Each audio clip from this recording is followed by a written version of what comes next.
कश्मीर में आतंक अपनी आखिरी सांसें गिन रहा है और उपराज्यपाल मनोज सिन्हा की माने तो वहां अगले 2 साल में आतंक पूरी तरह खत्म हो जाएगा। लेकिन ऐसे हालात लगता है उनको सूट नहीं करते जो अपने फायदे के लिए कश्मीर को हमेशा धधकते हुए जलते हुए देखना चाहते हैं। गुपकार गैंग एक बार फिर से अपने भड़काए हुए एजेंडे पर उतर आया है, सुरक्षा बलों के काम में बाधा डाल रहा है। ऐसे में आज हम अपने इस डिबेट में इसी पर चर्चा करेंगे और हमारा सवाल है, आतंक के खिलाफ अंतिम युद्ध। आतंक परवार, गुपकार परेशान। हुर्रियत की राह पर गुपकार चल पड़ा है, क्योंकि हुर्रियत पहले यही काम भड़काने का किया करता था, अब हुर्रियत का काम गुपकार कर रहा है। इस वक्त जो हमारे साथ मौजूद है मेहमान, प्रेम शुक्ला हैं, बीजेपी के राष्ट्रीय प्रवक्ता, नीलोफर मसूद हैं, एनसी की नेता, इरफान हफीज लोन हैं, एडवोकेट हैं, एक्टिविस्ट हैं, मेजर जनरल आरएसपी सिन्हा है, रिटायर्ड रक्षा विशेषज्ञ। सबसे पहले प्रेम शुक्ला जी, मनोज सिन्हा ने जैसे कहा, राज्यपाल ने जैसे कहा कि 2 साल के भीतर आतंक ढूंढने से नहीं मिलेगा, वैसे ही लोग सड़क पर आ गए, वैसे ही लोग धरना देने लगे, वैसे ही भड़काऊ बातें करने लगे, सिविलियंस किलिंग हो रही है, हम यहां पर ये नहीं करेंगे। सर ये कैसा एजेंडा, ये कौन सा काम है? देखिए, अलगाववादियों, आतंकवादियों और अलगाववादी आतंकवादियों के इकोसिस्टम में शामिल सियासी दलों को यह समझना होगा कि समय परिवर्तित हो चुका है और भारत ने एक राष्ट्र के रूप में यह निर्णय ले लिया है कि अब आतंकवाद के खिलाफ निर्णायक युद्ध में हम आतंकवाद को खत्म कर देंगे, अलगाववाद को खत्म कर देंगे, भारत की संप्रभुता को चुनौती देने वाली किसी भी राष्ट्रद्रोही शक्ति को हम शेष नहीं छोड़ेंगे, ये निश्चित है। ऐसे में जब ऑपरेशन होगा, जब जो है प्रहार होता है अराजक शक्तियों पर, तो स्वाभाविक तौर पर उनका चीत्कार निकलता है और उन पर जिस तरह से प्रहार हो रहा है, जिस तरह से उनकी सियासी दुकान बंद है, जिस तरह से अराजकता, अलगाववाद और आतंकवाद को समर्थन देकर अपना सियासी इकोसिस्टम उन्होंने खड़ा किया था, उसका धराशायी होना और कश्मीर में जिस तरह से शांति और विकास आई है, जिस तरह से कश्मीर का सामा, आप सोच सकते थे कि फारूक अब्दुल्ला, उमर अब्दुल्ला या महबूबा मुफ्ती के कार्यकाल में कभी लाल चौक पर कृष्ण जन्मभूमि की रथ यात्रा निकल सकती थी? आप कल्पना कर सकते थे जहां तिरंगा ध्वज जो है नहीं गाड़ने देते थे और महबूबा मुफ्ती, उमर अब्दुल्ला और फारूक अब्दुल्ला के कार्यकाल में जहां पर हर जुमे की नमाज के बाद पथराव होता था, आईसिस के झंडे फहराए जाते थे, वहां तिरंगे ध्वज को फहरता देखकर, उस गौरव भाव को देखकर अलगाववादियों की आंखें जो है चुदिया जाती हैं, तो स्वाभाविक तौर पर उनकी तरफ से पीड़ा का प्राकट्य होगा। नीलोफर जी, मतलब जिस एनकाउंटर की अगर मैं बात भी करूं, ठीक है, एक सेकंड, मैंने आपका नाम ही नहीं लिया। इरफान हाफिज लोन, आपका इरफान हाफिज लोन अपने आप ही क्या ये रिमोट कंट्रोल है क्या? कहां से शुरू? एक सेकंड, आवाज नीचे इरफान हाफिज लोन की, जब मैं नाम लूंगा तब ये बोलेंगे, वरना इनका ऑडियो नीचे अपने आप शुरू हो जाते हैं। आपका नाम लिया किसी ने कहा कि आप पूछिए। उन्होंने आतंकियों का नाम लिया कि जो आतंक के इकोसिस्टम में बिलीव करते हैं उनका खात्मा हो रहा है, अपने आप ही शुरू हो गए, अपने आप ही चालू हो गए। नीलोफर जी, मेरा सवाल आपसे है, आज उमर अब्दुल्ला भी थे, धरने पर बैठे हुए थे, वो कह रहे थे कि हम किसी को डिस्टर्ब नहीं कर रहे हैं, धरने पर बैठे हुए हैं, परिवार वालों से मिल रहे हैं। मेरा सवाल यह है कि जब सुरक्षा एजेंसी अपना काम कर रही है मैम, लगातार वो आतंकियों का एनकाउंटर कर रही हैं, लगातार आतंक का सफाया कर रही हैं और घाटी को शांत कर रही हैं, तो ऐसे में अगर सवाल भी उठा किसी चीज को लेकर के, उसकी न्यायिक जांच के आदेश भी दे दिए गए, फिर उसके बाद भी धरना, फिर उसके बाद भी प्रदर्शन, किस चीज के लिए? पहले ये तो शर्म मानी चाहिए प्रेम शुक्ला जी को, ये कहकर कि कोई अड़चन डाल रहा है किसी के काम में। यहां पर कोई अड़चन नहीं डाल रहा है। दिन दहाड़े आपने 2 शख्स को नहीं बल्कि 3 आदमियों को जो बेगुनाह है उनको मार डाला है। आपको कैसे पता मैम? जिसमें डॉक्टर मुदस्सिर है। अगर पता नहीं होता आप मुझे बताइए, पुराने आप पिछले साल जाइए, क्या 3 राजौरी के लड़कों को नहीं मारा गया जो फेक एनकाउंटर था? ऐसे तो हर आतंकी के साथ कोई ना कोई खड़ा होकर के कह देता कि वो आतंकी बेकसूर था। मुझे एक बात बताइए, एक बार मैं कह रहा हूं ना कि एक तरफ वो लोग जो कि सुरक्षा एजेंसियां कह क्या रही हैं उनके साथ खड़े कि घाटी में आतंक का सफाया हो रहा है, वही दूसरी तरफ वो लोग जो कि लगता उनको है कि अगर सफाया हो गया दुकान बंद हो जाएगी, इस कारण से भैया अभी सड़क पर उतर जाओ। ये एक फेस ऑफ देखते हैं दरअसल किस कारण से लड़ाई पूरी एक इकोसिस्टम की है, फिर वापस आते हैं। मैं आपसे कहना चाहता हूं कि अब स्थितियां काफी बदल गई हैं। कुछ लोग कोशिश कर रहे हैं, लेकिन हम आपको भरोसा देना चाहते हैं कि 2 वर्ष बाद जम्मू कश्मीर में आतंकवाद कहीं देखने को नहीं मिलेगा। इस दिशा में भारत सरकार काम कर रही है। इससे कश्मीर में हालात और खराब होंगे। जम्मू कश्मीर को पहले इन्होंने बर्बाद कर दिया है, तबाह कर दिया है। एक स्टेट स्पेशल स्टेट से यूनियन टेरिटरी बना दिया है और अब मिलिटेंसी को डील करने के बहाने सिविलियंस का कत्लो गारत कर रहे हैं। इरफान हाफिज रोज, अब आप बोलिए, परेशानी किस चीज की है? सर मुझे एक बात बताइए, जब सिक्योरिटी एजेंसीज कह रही थी कि वो आतंक में मुलव्विस थे, आतंकियों के साथी थे और उनके पास इनपुट थे कि इन्होंने आतंक का साथ दिया, फिर भी अगर परिवार ने कुछ कहा या कुछ लोगों ने कुछ कहा तो इंक्वायरी एक बिठा दी गई है, लेकिन फिर उसके नाम पर सिविलियन किलिंग्स, ये सब चीजों का भड़काना, तो ये दोबारा आतंक को भड़काने वाला नहीं है तो और क्या? हाफिज लोन। देखो सचिन जी, मैं एक ऐसे सोच का आदमी हूं जो अहिंसा पे विश्वास रखता और हमेशा कहता है कि संविधान के दायरे में बातचीत से ही मसला हल हो। मैं खुद मेरे पिताजी, हम भी हर कोई है, मैं भी इसका शिकार हूं। लेकिन आज मुझे भी शर्मिंदा होना पड़ रहा है मेरी जैसी सोच को, जो हम चाहते थे कि बातचीत से दिल जीत के मसला हल हो जाएगा। आज मेरे जैसे लोग, हमारा कलेजा फटने को आया है कि हम ये कहते हैं, मजबूर हो गए हैं कहने के लिए, जालिमों, ए कातिलों, शर्म करो, शर्म करो। सचिन जी, विश्व में कहीं देखा है आप और मेरे परिवार में खुदा बचाए ऐसे हो जाए, फिर हमें लाश भी नहीं देंगे?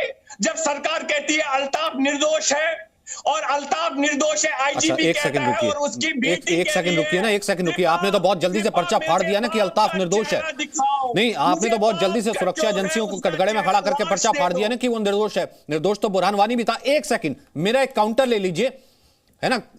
जालिमों, कातिलों, नहीं एक सेकंड, जालिमों, कातिलों, एक सेकंड, मेरा एक काउंटर लीजिए, मेरा एक काउंटर लीजिए सर, मेरा एक काउंटर ले लीजिए सर, मेरा एक काउंटर ले लीजिए, मेरा एक काउंटर ले लीजिए। इरफान हाफिज लोन, माखन लाल बिंद्रू को मारने वाले के लिए भी यही शब्द इस्तेमाल करेंगे कि नहीं करेंगे?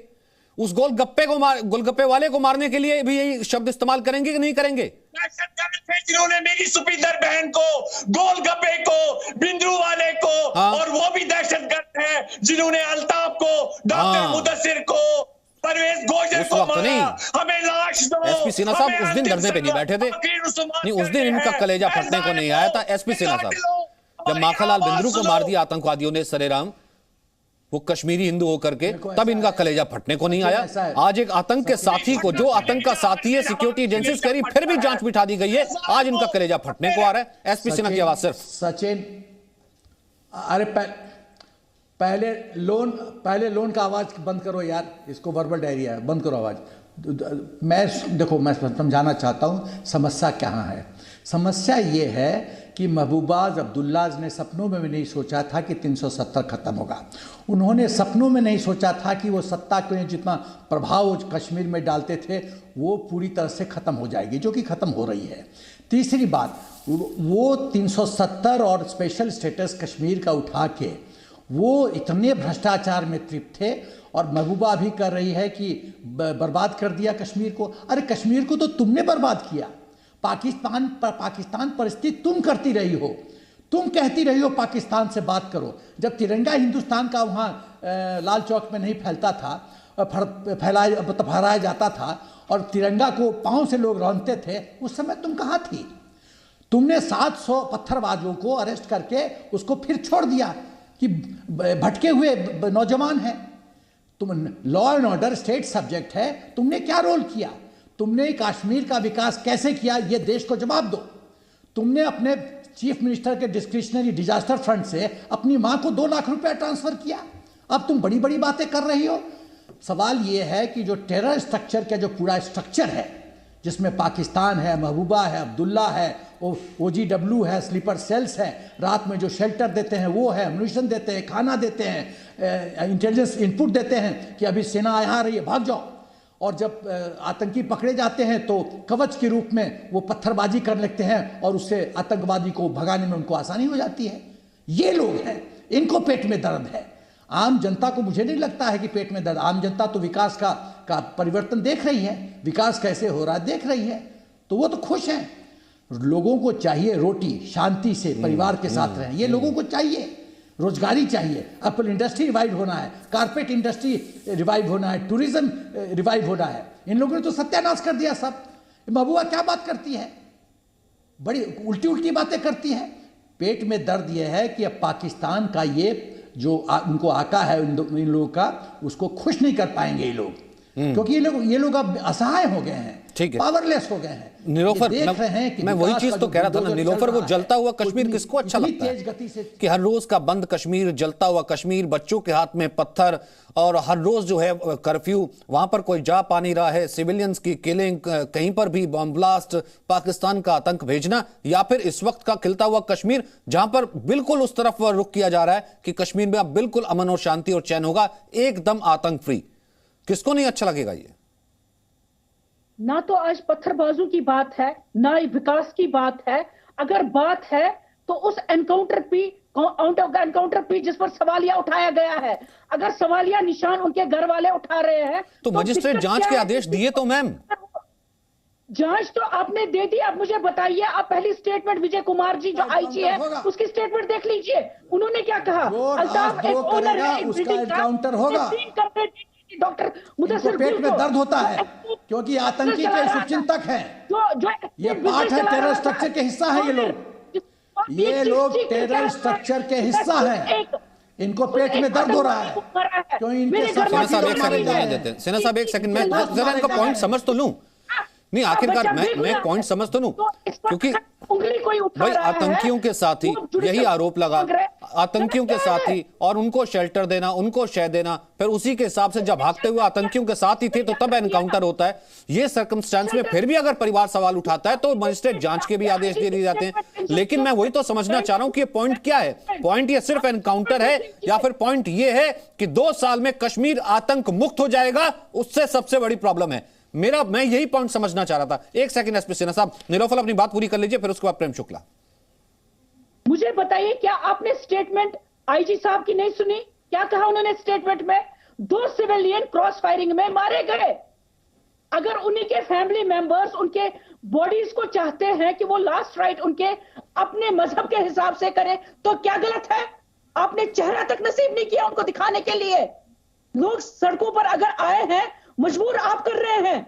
उनके लवाहकीन कल आपने किस तरीके से ड्रैग करके अपने मुंह छुपाकर घसीट कर उनको गाड़ियों में भर दिया। लेकर के आइए, हाँ, जैसे जनाजा निकाला करते थे ताकि फिर भीड़ इकट्ठी कीजिए, ताकि वो दुकान जो चलाया करते थे, वो दुकान जो पहले चलाया करता था हुर्रियत, जिसका बिल्कुल शटर डाउन हो गया, वही दुकान जो है अब गुप्कार गैंग जो है नई फ्रेंचाइजी खोल करके बैठ जाए। प्रेम शुक्ला, खुलेगी वो फ्रेंचाइजी या उससे पहले तैयार है उस फ्रेंचाइजी को बंद करने के लिए? क्योंकि ये तो आज सड़कों पर थे। मैं आपका प्रश्न सुन नहीं पाया, एक बार फिर से रिपीट ये दोबारा ये जो हुर्रियत की फ्रेंचाइजी खोलने की तैयारी कर रहा है गुप्कार गैंग, वो खुलेगी फ्रेंचाइजी या दोबारा उस फ्रेंचाइजी को बंद करने के लिए तैयार हैं, अलर्ट हैं? बिल्कुल नहीं खुलेगी, बिल्कुल। हम समूल नाश करेंगे आतंकवाद का, और जब समूल नाश आतंकवाद का भी बात की जाती है तो आतंकवाद के इस बड़ा विशाल वृक्ष बन गया है, पहले उसके तने कट रहे हैं, उसकी शाखाएं कट रहे हैं, उसको जड़ से हम मिटाएंगे। और किसी भी प्रकार की हुर्रियत के लोग प्रधानमंत्री डॉक्टर मनमोहन सिंह के टेबल पर भोजन करने के लिए निमंत्रित वाले युग में नहीं है, वो जेल वाले युग में है। और अगर कोई हथियार उठाएगा इस संप्रभु राष्ट्र के विरुद्ध और निर्दोष नागरिकों की हत्या करेगा तो उसको कुत्ते की मौत मारा जाएगा। ये इस राष्ट्र ने तय किया है। अगर किसी ने भी भारत की संप्रभुता पर प्रहार करने का दुस्साहस किया तो उसको मौत के घाट उतारना यह भारत की राष्ट्र की संवैधानिक धर्म है और वो हम पूरा करेंगे। इसलिए जो कोई ये समझता, और जो लोग आज चिल्ला रहे हैं 2 एनकाउंटर पर कि फर्जी एनकाउंटर और ये वो तो अफजल गुरु को भी निर्दोष मानते थे। वो तो वाणी के लिए कितना उन्होंने पूरा जो है जम्मू एवं कश्मीर में किस तरह का बवाल और बवंडर खड़ा करने का प्रयास किया। किस आतंकवादी को उन्होंने आतंकवादी माना? हर आतंकवादी को निर्दोष मानना, उसको सहायता पहुंचाना, उसके द्वारा इकोसिस्टम खड़ा करके अपनी राजनीतिक रोटियां सेकना, पाकिस्तान परस्ती पर आमादा रहना। जिन लोगों ने 70 वर्षों से जम्मू एवं कश्मीर के स्वर्ग को पाकिस्तान के मदद से नरक बनाने का दुष्कर्म किया, उनकी किसी प्रकार की पोपों को सुनने में किसी को रुचि नहीं है। कोई संवैधानिक लोकतांत्रिक ढंग से इस राष्ट्र की संप्रभुता को सशक्त करने की दिशा में सकारात्मक सहयोग देना चाहे तो स्वागत है। लेकिन अगर कोई पाकिस्तान परस्ती, चीन परस्ती, अलगाववाद और आतंकवाद को समर्थन देता होगा तो समझे कि अब इस देश में ऐसे दुष्टों के दमन करने का निर्णय लिया हुआ है। मुझे एक बात बताइए नीलोफर, एक छोटा सा कमेंट आपसे लेना चाहता हूं। उस दिन क्यों नहीं धरने पर बैठे थे आपके पॉलिटिकल लीडर्स? तब क्यों नहीं कलेजा मुंह को आता था जब सुपेंद्र को इस तरीके से सरेआम गोली मार दी गई थी, जब माखनलाल बिंद्रू को सरेआम गोली मार दी गई थी, गोलगप्पे वाले को गोली मार दी गई थी? तब कश्मीरियत कहां थी मैम? तब क्यों नहीं धरने पर बैठा जाता? एक सो कॉल जिसको जिस पर आतंक या आतंक में मुलव्विस होने का इल्जाम लगा, उसके ऊपर ही क्यों बैठा जाता है धरने पे? आप मुझे बताइए, जो लास्ट टाइम शुपियन में लास्ट ईयर एनकाउंटर हुआ, क्या ये प्रूव नहीं हुआ वो फेक था? उस वक्त भी मेरे सवाल का जवाब दीजिए ना। माखनलाल बिंद्रू के टाइम पे कहां थे आप? नहीं, जवाब दीजिए ना, माखनलाल बिंद्रू के टाइम पे कहां पे आप? वो जो गोलगप्पा बेचता था, वो जो गोलगप्पा बेचता था, उसको सरेआम मार कर चले गए, तब आप कहां थे? तब क्यों नहीं याद आया फारूक अब्दुल्ला को धरने पर बैठना? मजदूरों को गोलियां मार दी, चुन चुन के कहा कि यहां से भाग जाओ, तब आप कहां थे? तब क्या सेलिब्रेट कर रहे थे मैम? नहीं, तब आप सेलिब्रेट कर रहे थे। Son of poor man Burhan Wani, तब आप पैसे बेचते हैं और आज कह रहे हैं कि आतंकियों के चेहरे दिखाओ। एसपी सिन्हा, ये क्या एजेंडा है? और इस एजेंडे को ये रिवाइव करने की जो तैयारी कर रहे हैं, कोशिश कर रहे हैं, आपको लगता है कि कामयाब होंगे? 2020 में जब आपने ये कहा 3 लोग जो मारे गए हार्डकोर क्रिमिनल्स है, ये हार्डकोर टेररिस्ट है। सचिन, एक सेकंड मैडम, प्लीज चुप हो जाइए। ठीक है नीलोफर, मैंने आपको पॉइंट दिया, आपके पास जवाब नहीं है नीलोफर, आपके पास जवाब नहीं है। आप खुद एक फीमेल हैं और सुपेंद्र कौर के घर तक नहीं गई होंगी। चुप हो जाइए। आपको ये भी नहीं पता होगा रहती कहाँ है वो, आपको ये भी नहीं पता होगा उनके परिवार का क्या हाल हुआ होगा। सुनो, अरे सचिन सुनो, सचिन मेरे हाँ बोलिए। अरे इस तो आवाज तो बंद करो भाई, तब तो मैं बोलूं। सचिन, ऐसा है, ये लोग लाश के साथ राजनीति करना चाहते हैं। चक्कर ये है। अरे चुप हो जाओ नीलोफर, प्लीज कीप क्वाइट। तुम्हारी जैसे लोगों की आवाज बंद करो, तब बदतमीजी करती है ये। चुप रहो तुम। अच्छा ठीक है। सचिन, ऐसा है, ये लोग लाश के साथ राजनीति करते हैं, लाश का राजनीतिक फायदा उठाना चाहते हैं। इन लोगों ने, ये जो टेरर स्ट्रक्चर के हिस्सा है, इन्होंने कश्मीर को बर्बाद किया। कश्मीर पूरा प्रशासन भ्रष्टाचार में लिप्त था। मैं एक छोटा उदाहरण देना चाहता हूं। गिलानी के पोतों का एडमिशन कैसे हुआ? पोतों का एडमिशन, नौकरी कैसे मिली? एडवर्टीजमेंट निकला, कोई नहीं आया, कोई इंटरव्यू नहीं, उसके नौकरी लिख गई। ये लोग दादागिरी और मनमानी करते रहे हैं कश्मीर में, पूरा भ्रष्टाचार में लिप्त रहे हैं। सर, इन्होंने क्या विकास किया? सर, ये लोग जिस एनकाउंटर पे जो है आतंकी एनकाउंटर ही था और जो बाकायदा जांच के आदेश दिए गए हैं उसके आरोप लगे, ये वही लोग नहीं है सर जिनकी आधी छुट्टियां जो है लंदन में बीतती थी, आधी छुट्टियां विदेश में बीतती थी? ये वही लोग नहीं है जो कि आज सिविलियंस के साथ धरने पर बैठे हैं। ये लोग कहां थे सर जिस वक्त माखनलाल बिंद्रू की किलिंग हुई थी? अरे सचिन, इनसे पूछो 1990 में कहां थी? कहां था फारूक अब्दुल्ला? और डिस्को डांसर लंदन में डांस कर रहा था जब यहां खून की नदियां बह रही थी। कहां थी केंद्रीय सरकार? क्या कर रही थी? क्यों नहीं आर्मी को कॉल इन किया गया? क्यों नहीं हिंदुओं को वहां सुरक्षित किया गया? उस पर ये लोग क्या टिप्पणी करेंगे बताएं? ये खाली ड्रामाबाजी और पाकिस्तान का झंडा लेके दौड़ते रहते हैं। ये लोग राजद्रोह करते हैं और टीवी पे आके बड़ी बड़ी बातें करते हैं। इनकी आत्मा नहीं है, इनको शर्म से डूब मरना चाहिए। जिस देश का खाते हैं उसी में छेद करते हैं, खाली धर्म के नाम पे। बहुत ब्लंटली बोल रहा हूं, इनका एजेंडा बहुत साफ है। ये गजवाए हिंद जो एजेंडा है उसके ये एक्टिव मेंबर्स है।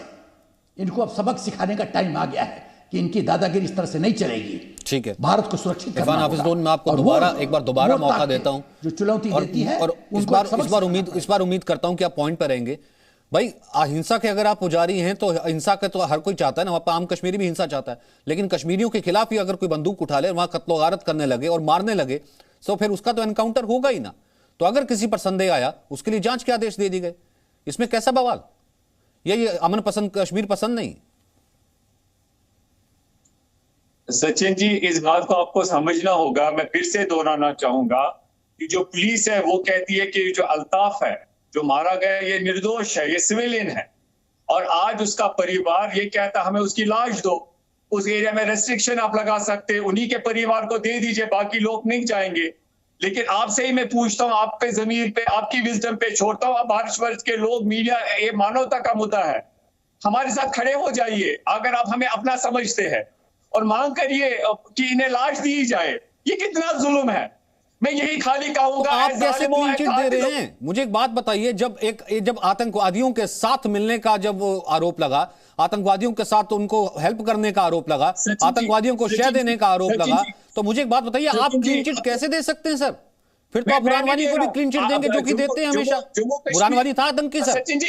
सर बुरहान वानी भी तो एक सिविलियन, सर मुझे एक बात बताइए, बुरहान वानी भी तो एक सिविलियन, मुझे अच्छा एक सेकंड में सवाल सुनिए। बुरहान वानी भी तो एक युवा था ना, एक युवा सिविलियन निर्दोष था कि नहीं? सुनिए मेरी बात, सुनिए। आतंकी था नहीं, मुझे बताइए ना, बुरहान वानी आतंकी था कि नहीं? आपको मैं बताता हूं, आपको ऊपर वाला माफ नहीं करेगा। अरे मुझे बताइए, बुरहान वानी आतंकी था कि नहीं? बुरहान वानी आतंकी था? बुरहान वानी आतंकी था? अरे बताओ ना, बुरहान वानी आतंकी था? प्रेम शुक्ला जिस आदमी के लिए बुरहान वानी आतंकी ना हो, तो वो कैसे मान लेगा? फिर हम कैसे मान लें? और इसके ऊपर सबसे बड़ा होना से ना आप लोगों पर ही आता है कि इन लोगों से कैसे निपटेंगे, जो जैसे खुद आईजीपी कह रहे थे, व्हाइट कॉलर टेररिस्ट। देखिए, बुरहान वानी के विरुद्ध जैसे आपने कहा कि आतंकवादी है कि नहीं है, तत्काल उन्होंने सियापा करना शुरू कर दिया। ये कोई तर्क सम्मत और तथ्यपरक बात करने से रहे। इनका एक ही काम है, आतंकवादियों के लिए चीयर लीडिंग करना, अलगाववादियों के लिए काम करना, पाकिस्तान परस्ती पर आमादा रहना, हर राष्ट्रद्रोही गतिविधि का समर्थन करना, मानवतावाद सिर्फ आतंकवादियों के लिए। आपने जैसे उनसे कहा कि माखनलाल बिंद्रू के घर आप गए तो एनसी की प्रवक्ता भाग खड़ी हुई, क्योंकि इनको निर्दोष नागरिकों के साथ सहानुभूति ना होकर आतंकी आहकाओं के इशारे पर नाचने की आदत है। अब उस आदत के कारण भाई आदत जाते जाते समय लगता है। 3-3, 4-4 पीढ़ियां सत्ता का लाभ उठाकर जिन लोगों ने कश्मीर को नरक बनाने में पाकिस्तान परस्ती के माध्यम से आतंकवाद, अलगाववाद को प्रश्रय देकर पोषित करने का दुष्कांड किया रचा, उनसे आप कहाँ अपेक्षा कर रहे हैं कि वो जो हमारे जवान जिस तरह से अपने प्राणों की बाजी लगाकर आतंकवाद के विरुद्ध अभियान चलाए हुए हैं, वो कभी हमारे सशस्त्र जवानों के बलिदान पर किसी को पुष्पार्पित करने गए हैं क्या? वो नहीं जाते पुष्पांजलि करने, लेकिन आतंकवादी को पुष्पांजलि करने जाते हैं। तो उनका तो एजेंडा बहुत साफ है ना। इस देश ने 70 वर्षों से ऐसे आतंकवादी, अराजक और अलगाववादी समर्थकों को हमेशा से स्वीकार करके उनके विरुद्ध कार्रवाई ना करके निश्चित तौर पर गलतियां की, उसको जितनी तीव्रता से आदरणीय नरेंद्र मोदी जी ने सुधारा, लगता ना इनको यही लगता है आज से पहले झुक लिया जाता था कि एक बार फिर से अगर सियासी दल अगर हम सड़क पर आ गए तो आज से पहले जो है झुक लिया जाए। लेकिन एक आम कश्मीरी की आवाज होती क्या है वो साफ जानते हैं। जब वो बैठे हुए थे धरना करने के लिए कि बैठ के इनको जो है इंसाफ दे दीजिए, ये सिविलियन किलिंग है, तो चंद 10 से 15 लोग ही आगे पीछे बैठे हुए थे। तब कहां गए कश्मीर, तब कहां गए कश्मीरी जिनके नाम पे ये बैठ करके सिर्फ राजनीतिक रोटियां सेकते हैं और कहीं ना कहीं भड़काने की राजनीति कर रहे थे। इस कारण से तभी मैंने इरफान हफीज लोन से अगर पूछता हूं कि बुरहान वानी आतंकी था कि नहीं, वो इसका जवाब नहीं दे पाते हैं। यही जो है प्रॉपर पूरा एजेंडा बता देता है। बहुत बहुत शुक्रिया आप सभी का मेरे साथ जुड़े रहने के लिए। Presenting B News app available on Google Play and App Store. Download it now.